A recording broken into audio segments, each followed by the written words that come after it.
Yeah, very good morning to everyone. Those are watching this video. In this video, we are going to cover the chapter number 30, in which we cover cultural interaction with Asian countries. यानी कि हमारी खुद की country है कि यानी कि Asian country है, लेकिन अदर कंट्री से क्या हमारे इंटरेक्शन थे, अगर थे तो कैसे थे, किन चीज़ों के लिए थे, और ये कब से स्टार्ट हुआ और कब तक रहा, बीच में कोई यानी कि विवाद हुआ या क्या था, इनको पढ़ाने में क्या क्या योगदान रहा, कौन सी भाषाओं का योगदान था, उसके बारे में हम लोग आज जानेंगे। सो लेक्चर में आगे बढ़ने से पहले आप लोगों से रिक्वेस्ट करता हूँ, अभी तक आपने लाइक नहीं किया है, सब्सक्राइब नहीं किया, please like and subscribe for me, for supporting my channel, right? So come on the point. Firstly, we take here our pen. Now, come on the point. India's relation with outside's world. कहने का मतलब यहाँ पर ये है कि India के relation जो यानी कि आउटसाइड मतलब वर्ल्ड में यानी कि कौन कौन सी यानी कि कंट्री थी, उनके साथ कैसा कैसा रिलेशन था. बात करें मिडाइवल लॉ गिवर्स, ठीक है, and the committers ordained that person should not cross the seas. कहने का मतलब यानी यहाँ पर ये है कि जितने भी हमारे यानी कि जो मिडाइवलर्स थे, ठीक है, जो यानी कि लॉ बनाते थे, ठीक है, यानी कि लॉ को बनाने वाले, ठीक है, और जो यानी कि कमेंटेटर्स थे, मतलब यानी कि जो भी जो निर्देश देते थे लोगों को, तो ये कहते थे कि यानी कि जो हमारा यानी कि समुद्र है उसे पार करना यानी कि ठीक नहीं है, मतलब हमारे पेनिनसुला को पार यानी समुद्र पार करके जाना अच्छी बात नहीं है, तो इसलिए आप इसी में बने रहिए, यहीं रहिए. तो इससे पता चलता है कि इस तरीके से हमारा कोई भी रिलेशन बाहर साइड में नहीं हो पाएगा. लेकिन क्या ये सही था? नहीं. हमारे रिलेशन उस समय यानी कि अगर बात करें हड़प्पा समय से यानी कि बढ़ते आ रहे थे, तो आगे भी बढ़ा होगा, ठीक है. This would imply that India sun all relation with the outside world. कहने का मतलब इससे ये पता चलता है कि इंडिया के बाहरी यानी कि कोई रिलेशन नहीं होंगे, बट दिस इज नॉट, यानी कि ये ऐसा नहीं हुआ. For India has maintain contact with the Asian neighbours since Harappan times. कहने का मतलब जैसा कि हमें मालूम है, हमने यानी कि अध्ययन भी किया है कि इंडिया का जो यानी कि कॉन्टेक्ट्स थे यानी कि अदर जो नेबर कंट्रीज थे, अगर हड़प्पन समय से देखें तो उनके साथ था. हम लोग इजिप्ट के साथ, अलग अलग कंट्री के साथ क्या करते थे, व्यापार करते थे, तो बाद में भी ऐसा ही रहा. जैसे अब इसमें क्या कह रहा है कि Indian traders went to the cities of Mesopotamia. क्या होता था कि जो हमारे इंडियन ट्रेडर्स होते थे, ठीक है, वो कहाँ जाया करते थे, यानी कि Mesopotamia, where their seal dating second half of the third millennium BC have been found. कहने का मतलब यहाँ पर यह है कि अगर मैं देखूं उनकी डेट जो सील्स की मिलती है वो लगभग यानी कि second half of the third millennium BC के अराउंड यानी कि देखने को मिलती हैं. From the beginning of the Christian era onwards, तब तक यानी हमें जब खोजी हैं तब पता चला है. India maintained commercial contact with China. यानी कि हमारे कॉमर्शियल यानी कि वाणिज्य क्षेत्र में अगर देखा जाए तो हमारे कॉन्टेक्ट तो चाइना के साथ थे, ठीक है, साउथ ईस्ट एशिया में थे, वेस्ट एशिया में थे, एंड द सेंट्रल एशिया यानी कजाकिस्तान, किर्गिस्तान, तुर्कमेनिस्तान, अजबेकिस्तान, उनमें सब में हमारे थे यानी कि रिलेशन अच्छे थे, कॉन्टेक्ट्स थे. रोमन अम्पायर के साथ हमारे यानी कि कॉन्टेक्ट्स अच्छे थे और हम उनसे अच्छा व्यापार कर रहे थे. We recall how the Indian routes were connected with the Chinese silk routes. हम ये भी जानते हैं कि हमारे जो रूट्स थे वो चाइनीज जो सिल्क रूट निकल के आता था उससे यानी कि कनेक्टेड थे और हम उससे व्यापार करते थे, उसमें अपना योगदान करते थे, ठीक है. And also India's commercial intercourse with the eastern parts of the Rome. यानी कि कहने का मतलब यहाँ पर यह है कि हमारा जो यानी कि इंडिया का जो कॉमर्शियल इंटरकोर्स है, ठीक है, वो यानी कि जो ईस्टर्न पार्ट है रोम का, उससे भी यानी कि लिंकेज पाता है, ठीक है. India also sent the missionaries conquer and traders to the neighbouring countries where they founded settlements. कहने का मतलब यहाँ पर यह है कि अगर मैं बात करूँ जो इंडिया ने उसने भी यानी अपने मिशनरीज भेजे हैं कहाँ, कॉन्कर्स करने के लिए, ट्रेड करने के लिए नेबरिंग कंट्रीज़ में, और यानी कि इनके सेटलमेंट में भी देखने को मिले हैं. चलिए, बुद्धिज़्म इन श्रीलंका. यानी कि आप बात करेंगे यानी कि बौद्ध धर्म की इन श्रीलंका में, म्यांमार में, चाइना और द सेंट्रल एशिया में. कैसे प्रोपोगेशन होता है उसके बारे में बात करेंगे। Propagation of the Buddhism promote India's contact with Sri Lanka. कहने का मतलब यहाँ पर ये है कि जो प्रोपोगेशन है किसका, बुद्धिज्म का, वो प्रमोट करता है इंडियाज यानी कि कॉन्टेक्ट विद श्रीलंका।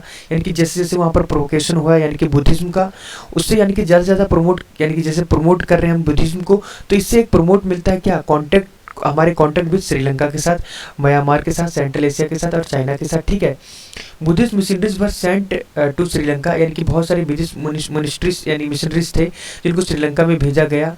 ठीक है, अशोका के राइन में इन द 3rd सेंचुरी के अराउंड। ठीक है, 3rd सेंचुरी BC के अराउंड। ठीक है, the short inscription in Brahmi scripts relating to the 2nd and the 1st century. कहने का मतलब यहाँ पर यह है कि अगर मैं बात करूं यानी कि शॉर्ट इंस्क्रिप्शन, कुछ यानी कि इंस्क्रिप्शन देखने को मिलते हैं जो रिलेट करते हैं 2nd and the 1st century BC को। ठीक है, जो फाउंड किए गए हैं श्रीलंका में। ठीक है, in the course of time, जैसे जैसे समय बीतता गया, Buddhism came to be acquire the permanent strong hold. कहने का मतलब यहाँ पर ये है कि जैसे जैसे समय बीतता गया जो बुद्धिज्म था वो ज़्यादा से ज़्यादा यानी कि श्रीलंका में जम गया। ठीक है, और हुआ क्या, हमारे इंडिया से यानी कि वैनिश होता चला गया, कम होता चला गया। In early century Christian era Buddhism spread from India to Burma, यानी कि इंडिया से बर्मा की तरफ, जिसे हम म्यांमार के नाम से जानते हैं, वहाँ यानी कि ये हमारा बुद्धिज्म फैला। ठीक है, Burmese developed the Theravada form of the Buddhism. वहाँ पर यानी कि थेरावाड़ा जो बुद्धिज्म की फॉर्म है वहाँ पर यानी कि मतलब डेवलप हुई। ठीक है, एंड इरेक्टेड मैनी टेम्पल्स, और वहाँ पर बहुत सारे टेम्पल एंड द स्तूपाज यानी स्टेचूज बहुत सारी किसके, बुद्धा के ऑनर में बनवाए गए। ठीक है, what is the more significant, Burmese and Sri Lanka's Buddhist produced a rich corpus Buddhist literature not found in India. लेकिन अगर बात करूं इंडिया के कॉन्टेक्स्ट में तो हमें उतने यानी कि टेम्पल्स, उतने आर्किटेक्चर, उतना यानी कि हमें लिटरेचर देखने को नहीं मिलता जितना यानी कि हमें इन कंट्रीज़ में देखने को मिल रहा है। ऑल द पाली टेक्स्ट, यानी जितने भी ये सारी पाली टेक्स्ट हैं, were compiled and commented upon the Sri Lanka, यानी कि उनको कंपाइल किया गया है और कमेंट यानी कि कमेंटेड किया गया है श्रीलंका में। ऑल दो the Buddhism disappeared from India, और ये भी है कि हमारे इंडिया से धीरे धीरे क्या हुआ, पूरा बुद्धिज्म खत्म हो गया। अब क्या है, हमारा पूरा ब्राह्मणिकल सिस्टम चलता है। It continue to the command large following in the Myanmar and the Sri Lanka, और ये श्रीलंका और म्यांमार में बड़े स्तर पर फैलता रहा और फैल गया। And remains the case of this day. Simple है, देख लेना। आगे बात करते हैं, बिगिनिंग विद राइन कनिष्का, जैसे जैसे कनिष्का का यानी कि राज्य बढ़ता गया। ठीक है, the large number of the Indian missionaries, बहुत सारे इंडियन मिशनरीज थे, वेंट टू चाइना, वो चाइना गए। ठीक है, और सेंट्रल एशिया गए, अफगानिस्तान, टू प्रीच करने के लिए क्या, रिलीजन, अपने रिलीजन को बढ़ाने के लिए, यानी कि उसको बढ़ाने के लिए, उसको फैलाने के लिए। China emerge as a great centre of the Buddhism, बाद में चाइना जो हुआ एक यानी कि ऐसा सेंटर निकल कर आया जहाँ पर बुद्धिज्म सबसे ज़्यादा फैला।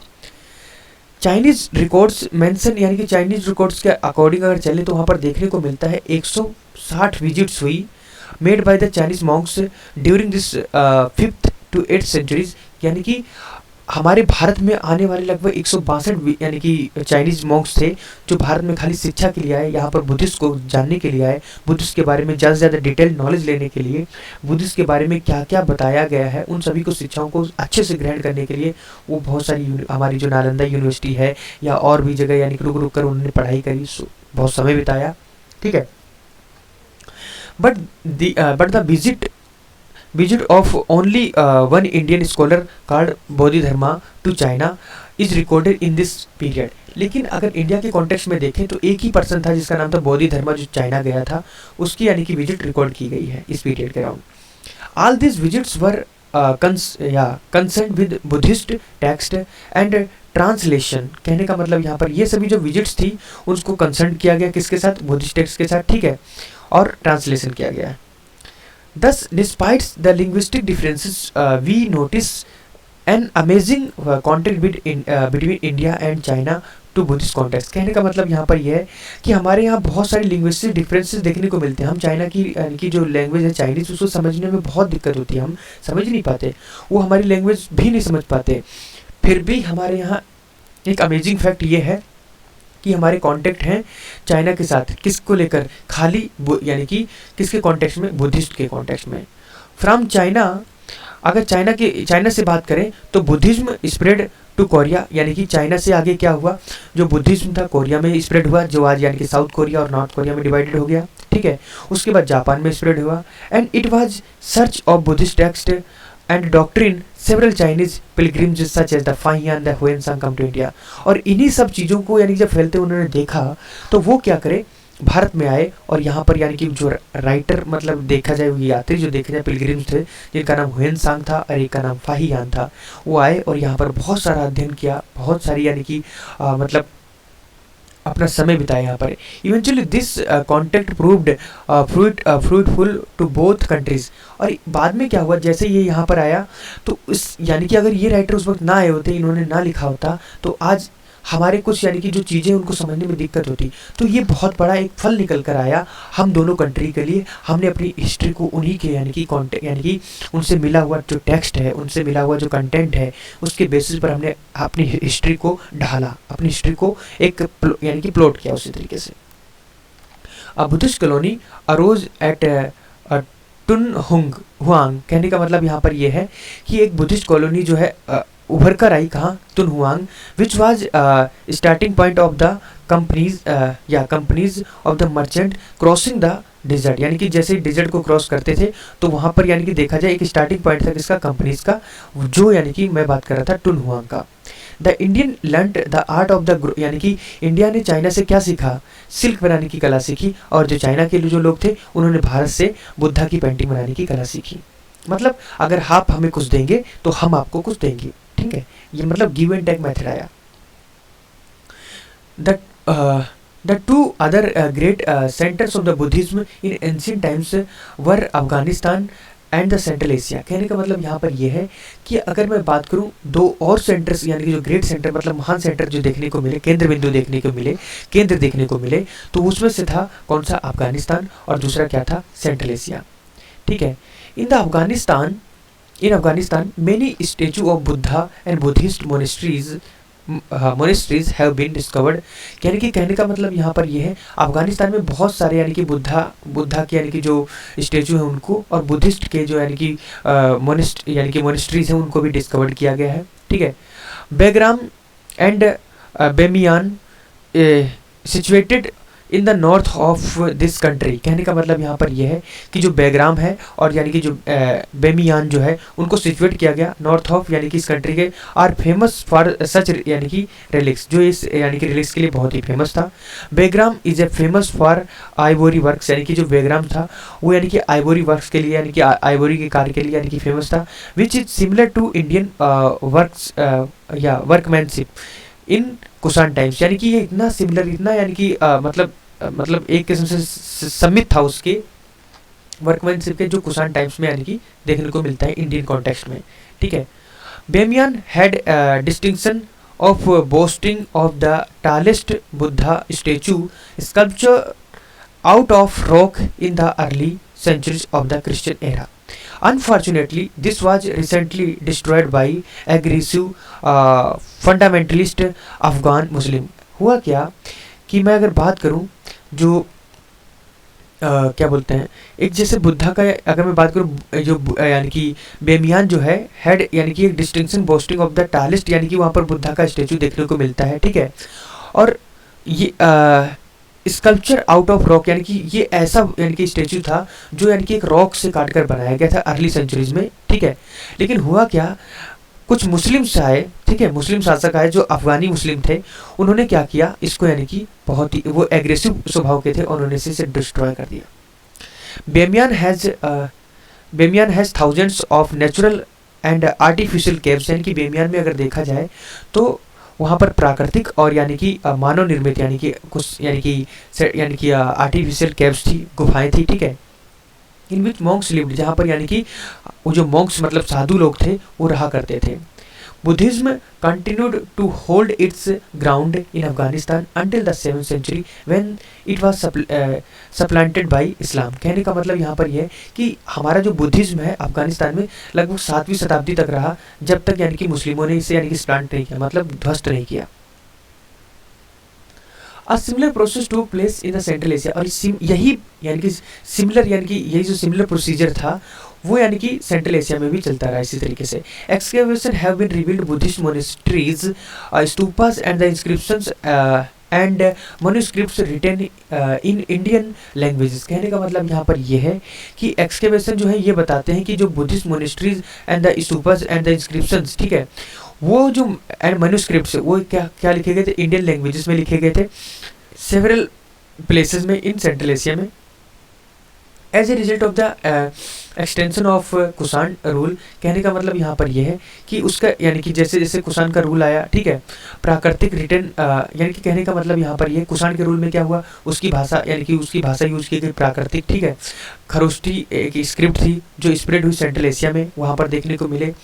वेयर वी फाइंड मैनी प्राकृतिक इंस्क्रिप्शंस, यानी वहाँ पर हमें बहुत सारी प्राकृतिक भाषा के इंस्क्रिप्शन देखने को मिलते हैं। एंड मैन्यूस्क्रिप्ट्स मिलती हैं जो रिलेट करती हैं 4th सेंचुरी को। Written languages was use for the official, कहने का मतलब जो रिटन लैंग्वेजेस थी वो किसके लिए यूज की जाती थी, ऑफिशियल के लिए, ठीक है, day to day correspondence as well as the preservation and the propagation of Buddhism in central Asia. अगर यानी कि सेंट्रल एशिया में अगर बात करें, Buddhism continue to be dominated religious force, यानी कि वो बहुत ही डोमिनेटेड तरीके से यानी कि यानी कि रिलीजन था जो फोर्स में रहा उस वक्त के समय। अब बात करते हैं Christianity and west Asian relation, यानी कि हमारी जो ईसाई धर्म है और यानी कि जो हमारे पश्चिमी देश हैं उनके साथ हमारे कैसे रिलेशन थे। दो ट्रेड विद रोमन, यानी कि हमारे यद्यपि हमारा जो ट्रेड था रोमन के साथ होता था, बेंजेंटाइन अम्पायर के साथ होता था, वो लास्ट में क्या हुआ, डिक्लाइन होने लगा था, ठीक है। रिलीजियस रिलेशन कंटिन्यूड, यानी कि अगर बात करें यानी ट्रेड तो हमारा डिक्लाइन हो गया था, लेकिन अगर रिलीजन की बात करें तो हमारा रिलीजन तो आज भी कंटिन्यू था उस तरीके से। Buddhism connected India with the central and east Asia, कहने का मतलब यहाँ पर यह है कि जो बुद्धिज्म है वो कनेक्टेड रहा इंडिया के साथ, ठीक है, और सेंट्रल यानी कि central and the east Asia के साथ। But Christianity linked with west Asia, यानी कि अगर क्रिश्चियनिटी की बात करें तो यानी कि वो वेस्ट एशिया में ज़्यादा से ज़्यादा फैला, वहाँ पर ही रहा। इन द 6th सेंचुरी, यानी कि जैसे जैसे हमारी 6ठी शताब्दी आई, अलेक्जेंड्रिया, ठीक है, Alexandrine scholars Cosmos speaks of the thriving the Christian community in both India and Sri Lanka. कहने का मतलब यहाँ पर ये बताता है कि उनकी जो यानी कि क्रिश्चियन यानी कि जो कॉस्मोस था उसने बताया कि क्रिश्चियन कम्युनिटी जो थी वो फैल रही थी कहाँ पर, यानी कि इंडिया और यानी कि श्रीलंका में, लेकिन उसका कोई प्रभाव नहीं बढ़ा। A bishop appointed from Persia served as a served the Christian in the Kalyan near the modern Mumbai, and simple यार। The Christian lived in the western India along with the Jain, Buddhist and Hindu communities। कहने का मतलब यहाँ पर ये अगर India के context में बात करें जो क्रिश्चियन थे यानी कि भारतीय हिंदू, जैनिज्म और बुद्धिज्म लोगों के साथ यानी कि रहा करते थे। Indian culture in south east Asia, कहने का मतलब यानी कि जो इंडियन कल्चर है वो साउथ ईस्ट एशिया में कैसा, उसके बारे में हम लोग बात करेंगे, ठीक है।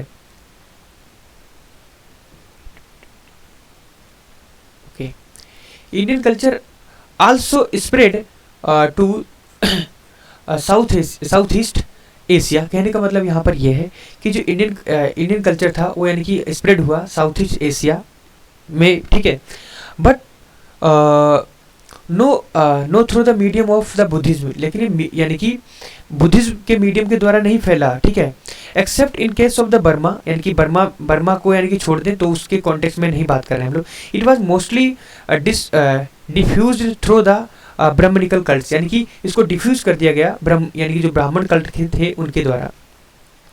द नेम स्वर्णा भूमि, ठीक है, was given to the Pegu, यानी कि कहने का मतलब यहाँ पर यह है कि एक नाम जो है स्वर्णा भूमि वो किसको दिया गया, Pegu and the Moulmein in the Burma and merchant of Broach, Banaras and the Bhagalpur trade with Burma, यानी कि ये सभी जितनी के बारे में बता रहा हूँ, यहाँ के जो मर्चेंट हुआ करते थे वो बर्मा के साथ क्या करते थे, ट्रेड किया करते थे। Considerable Buddhist remains of Gupta times, कहने का मतलब यहाँ पर यह है कि गुप्ता के समय पर भी यानी कि बुद्धिस्ट उसके कुछ रिमेन्स रह गए थे, ठीक है, मतलब उसका कुछ अस्तित्व रह गया था, फाउंडेड जो यानी कि बर्मा में देखने को मिलता है। फ्रॉम द 1st सेंचुरी जैसे जैसे पहली शताब्दी आती है onwards India establish close trading relation with Java, यानी कि इंडिया के रिलेशन बहुत ही यानी कि क्लोज रिलेशन देखने को मिलते हैं जावा यानी कि जो इंडोनेशिया विच कॉल्ड द स्वर्णद्वीपा, जिसको यानी कि स्वर्णद्वीप कहा जाता है, जिससे यानी कि अगर देखा जाए अगर बोला जाए तो एक आइलैंड जिसे गोल्ड का आइलैंड बोला जाएगा इन एंशिएंट इंडियंस में, ठीक है। The earliest Indian settlements in Java were established in 56, कहने का मतलब यहाँ पर यह है कि जो अर्लीस्ट इंडियन यानी कि सेटलमेंट्स थे इन जावा में वो इस्टेब्लिश हुए कब 56 यानी कि एडी में। इन द सेकेंड सेंचुरी यानी कि जैसे जैसे दूसरी शताब्दी आई of the Christian era several small Indian principalities were set up, यानी कि कहने का मतलब यहाँ पर यह है कि इन सेकेंड सेंचुरी में अगर देखा जाए तो क्रिश्चियन एरा के सेवरल स्मॉल इंडियन यानी कि प्रिंसिपैलिटीज थी, ठीक है, उनको सेटअप किया गया, ठीक है। व्हेन चाइनीज पिलग्रिम्स फाइयान यानी कि विजिट किया जावा को 5th सेंचुरी, उसने पाया कि वहाँ पर ब्राह्मणिकल रिलीजन का प्रेवलेंस देखने को मिलता है। और in the early century of the Christian era the Pallavas founded their colonies in the Sumatra, कहने का मतलब यहाँ पर ये जैसे जैसे अगर मैं बात करूँ यहाँ पर यानी कि अर्ली सेंचुरी में देखा जाए क्रिश्चियन एरा की, तो जो पल्लवा किंग यानी कि पल्लवा जो डायनेस्टी थी उसके यानी कि उसकी कॉलोनीज देखने को मिलती है समुद्र यानी कि सुमात्रा यानी कि जो आइलैंड है उसके ऊपर। Eventually these flowered into the kingdom of Srivijaya, कहने का मतलब यहाँ पर ये सभी यानी कि एक किस्म से फ्लावर्ड करते हैं किंगडम किसका यानी कि श्रीविजया का, जो कंटिन्यूड रहा as an important power and a centre of Indian culture, यानी कि एक सेंटर था इंडियन कल्चर के from the 5th to the 10th century. The Indian settlements in Java and the Sumatra become channel for the radiation of Indian culture, कहने का मतलब यहाँ पर ये है कि इंडियन सेटलमेंट्स जो जावा में था एंड द सुमात्रा में थे वो यानी कि हुआ क्या, एक channel for the radiation of the Indian culture के लिए। The process of the founding settlements, कहने का मतलब यहाँ पर यह है एक ऐसा प्रोसेस जो सेटलमेंट्स फाउंड करता है continued subsequently. The Indo China which is at present divided into Vietnam, यानी कि अगर बात करें यानी कि इंडो चाइना यानी कि अगर इंडो चाइना के लिए कॉन्टेक्स्ट में बात करें तो जो डिवाइडेड हुआ, ठीक है, प्रेजेंट या जो डिवाइडेड हो गया है प्रेजेंट टाइम में, तो वो Vietnam, Cambodia and the Laos.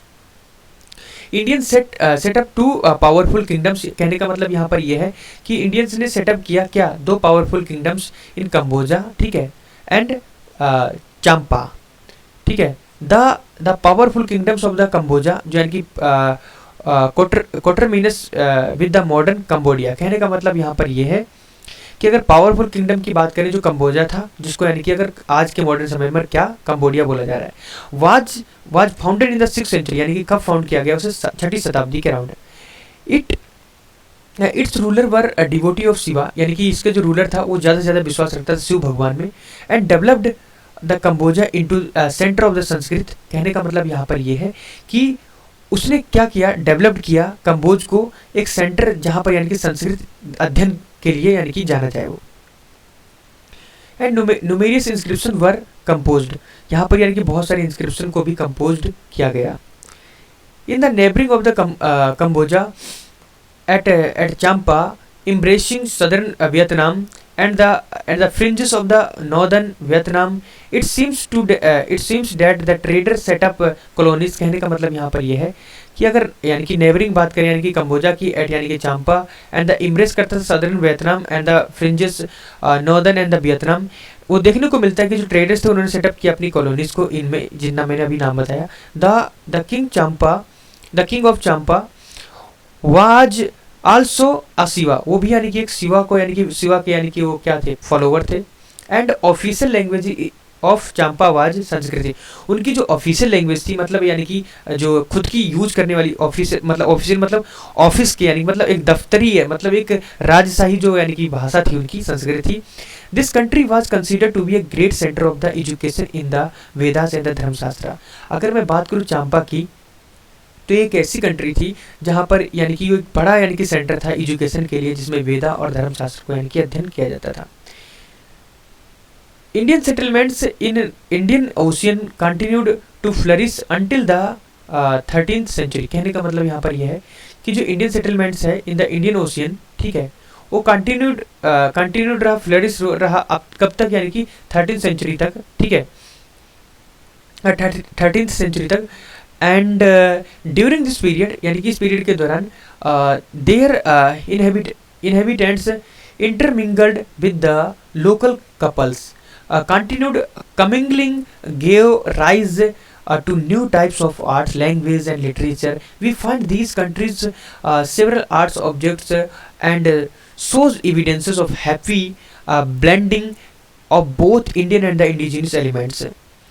It is astonishing that the greatest Buddhist temples, यानी कि अगर बात करें एस्ट्रोनाइजिंग तरीके की, तो बुद्धिस्ट यानी कि सबसे बड़ा जो महान ग्रेट टेम्पल देखने को मिलता है नॉट, यानी कि भारत के अंदर नहीं देखने को मिलता है, ठीक है, बट ये जो है बोरूबुदर में पाया जाता है, इन जावा में, ठीक है। और इसको ये माना जाता है consider to be largest temple, यानी कि एक वर्ल्ड का सबसे लार्जेस्ट टेम्पल माना जाता है। It was constructed in the, यानी कि 8वीं सदी के अराउंड, यानी कि इसको कंस्ट्रक्ट किया गया था।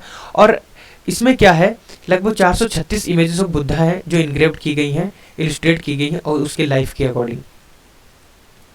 The temple of the Angkor, यानी कि एक टेम्पल है अंकोर का, अंकोर वाट इन, यानी कि कंबोडिया, वो एक लार्जर देन द, यानी कि बोरोदुर, यानी कि टेम्पल है, यानी कि उससे बड़ा है, ठीक है।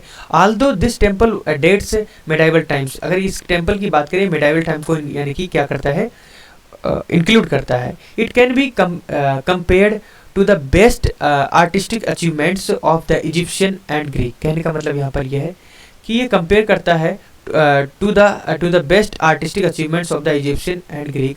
The stories of Ramayana and Mahabharata, कहने का मतलब यहाँ पर यह है कि जो स्टोरी और यानी कि रामायण और महाभारता की जो है उनको नरेट किया गया है ए रिलीफ ऑफ वाल्स, यानी कि वाल, जो टेम्पल की जो वाल्स है उसके ऊपर, यानी कि इनको पिक्टोरिकल फॉर्म में, यानी कि रिलीफ किया गया है, कहीं लिखा भी गया है। The story of Ramayana is also popular in Indonesia. Indonesian में क्या किया गया है कि जो रामायण की जो स्टोरी है बहुत ही पॉपुलर है, ठीक है, वहाँ पर बहुत सारे फोक प्लेस दिखाए जाते हैं, इसी यानी कि इसी पर, यानी कि रामायण पर परफॉर्म किए जाते हैं। The language of the Indonesia, Bahasa Indonesia contain numerous Sanskrit words. कहने का मतलब यहाँ पर यह है कि जो लैंग्वेज है इंडोनेशिया की, ठीक है, जो यानी भाषा, यानी भाषा इंडोनेशिया, यानी कि इंडोनेशिया की जो भाषा है, ठीक है, वो कंटेन करती है क्या, बहुत सारे न्यूमेरियस वर्ड्स जो संस्कृत के जैसे हैं, संस्कृत का जैसा, यानी कि प्रोनाउंसिएशन है उनका, ठीक है। कल्चरल गिव एंड टेक, कहने का मतलब यहाँ पर यह है कि कल्चरल में, यानी कि क्या, अगर हम आपको कोई धर्म दे रहे हैं तो क्या हमने तुमसे कोई धर्म लिया, इस तरीके की बात, ठीक है। With regard to the sculptures, the head of the Buddha from the Thailand, the head from the Cambodia, and the magnificent bronze image from Java, and regarded as the best example of the fusion of the Indian art with the local art tradition of the Southeast Asia। कहने का मतलब यहाँ पर यह है कि अगर मैं बात करूँ, जो अधिकतर देखा जाए स्कल्पचर्स फॉर्म में, यानी कि जो हमारे बुद्ध भगवान का सिर है, सिर मतलब जो हेड है, वो ज़्यादा से ज़्यादा प्रोमिनेंस में रहा, वो यानी कि देखा गया लोग, यानी कि गिफ्ट के तौर पर, यानी कि हमसे तुम लोग, तुमसे हम ले, तो अधिकतर उसे थाईलैंड में देखा गया है। The head from the Kamboja में देखा गया है।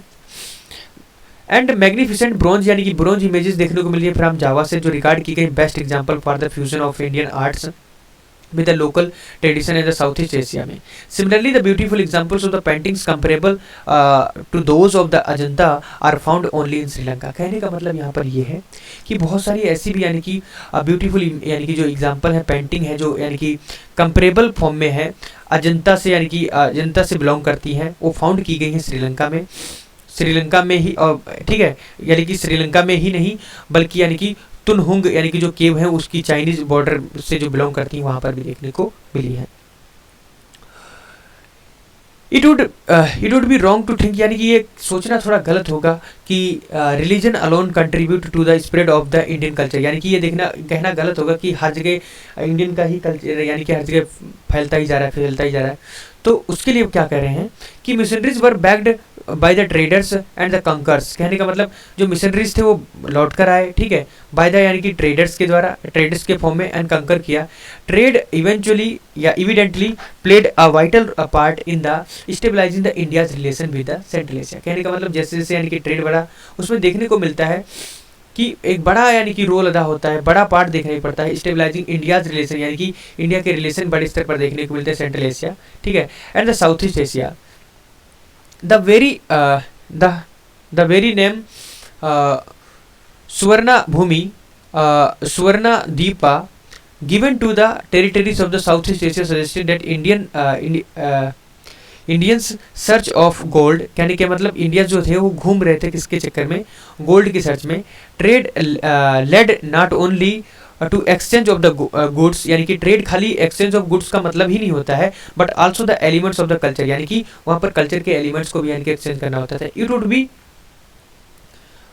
Inaccurate to hold the Indians alone यानी कि contribute to culture of their neighbours, कहने का मतलब ये कहना थोड़ा गलत होगा कि हम खाली अपना ही सब कुछ दे रहे हैं, ये कहना गलत होगा, हम दे रहे हैं तो ले भी रहे हैं, तो इसी का मतलब हुआ give and take, cultural give and take, culture in give and take. It was two way traffic, यानी कि अगर देखा जाए टू वे प्रोसेस था कि अगर हम कुछ दे रहे हैं तो कुछ ले भी रहे हैं, अगर हम अपना रिलीजन किसी के आगे सामने स्प्रेड कर रहे हैं तो हम उनके बदले में उनका रिलीजन अपनी तरफ ही स्प्रेड कर रहे हैं।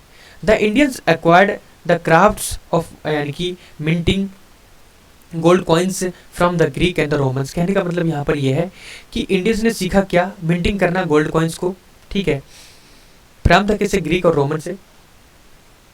They learn art of the growing silk from China, और हमने यानी कि रेशम कैसे उगाया जाता है वो यानी कि आर्ट हमने चाइना से सीखी। That of the growing of the betel leaves from the Indonesia, यानी कि बैटल लीव्स जो है कैसे उगाई जाती है वो हमने इंडोनेशिया से सीखा।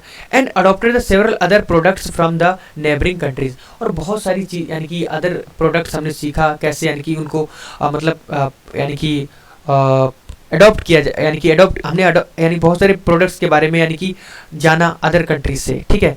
Similarly the method of the growing cotton, कहने का मतलब यहाँ पर ये है, अगर मैं सिमिलरली इसी तरीके से अगर बात करूँ मेथड ऑफ ग्रोइंग कॉटन, यानी कि कॉटन कैसे उगाया जाता है, ठीक है, यानी कि इंडिया से लोगों ने सीखा, यानी कि चाइना ने सीखा हमसे, सेंट्रल एशिया ने हमसे सीखा।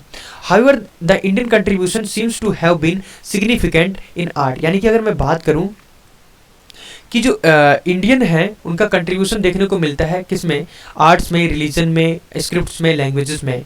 Nevertheless no culture which developed in the neighbouring countries was as replica of the Indian culture, कहने का मतलब यहाँ पर ये है कि ऐसा कोई भी यानी कि क्या मैं बोलूँ, हाँ, कोई भी यानी कि कल्चर नहीं है जितना यानी कि हमारी इंडिया में डेवलप हुआ उतना किसी अदर कंट्री में डेवलप हुआ हो। Just as India retained and develop its own identity, कहने का मतलब यहाँ पर यह है इंडिया ने हमेशा अपनी आइडेंटिटी को बनाए रखा है in spite of the foreign influences, यानी कि हमारे ऊपर इतने अटैक हुए, इतना यानी कि लोगों ने अपना वर्चस्व दिखाया, लेकिन हमने आज भी हम वही हैं जो पहले थे। Similarly each country in the south east Asia developed its own characteristics culture, उसी तरीके से जो साउथ ईस्ट एशिया की जो जितनी भी कंट्रीज हैं उन्होंने भी अपना डेवलप्ड यानी कि खुद की ओन कैरेक्टरिस्टिक, खुद के लक्षण गुण दिखाए हैं। बाय सिथेनाइजिंग इंडियन एलिमेंट्स, यानी कि इंडियन एलिमेंट को यानी कि उन्होंने सिथेनाइज किया विद द इंडिजिनियस एलिमेंट्स के साथ। सो इस लेक्चर में हमने आज कंप्लीट किया इस चैप्टर नंबर 30। सो 3 लेक्चर्स और 3 चैप्टर्स और बचे हैं, उनको भी हम कवर करेंगे। अगर आपकी मदद रही मेरे साथ तो आप मुझे ज़्यादा से ज़्यादा सपोर्ट करिए, क्योंकि हमारा चैनल अभी समझ लो शुरुआती दौर में है। अगर आप लोगों की मदद से मैं कुछ आगे कर पा रहा हूँ तो मेरे लिए बहुत बेहतर होगा। सो थोड़ा तो मदद करो यार प्लीज़। सो तब तक के लिए जय हिंद, जय भारत, और मिलते हैं एक नए लेक्चर में एक नए चैप्टर के साथ, नए विचारों के साथ, नए उत्साह के साथ, नए जोश के साथ।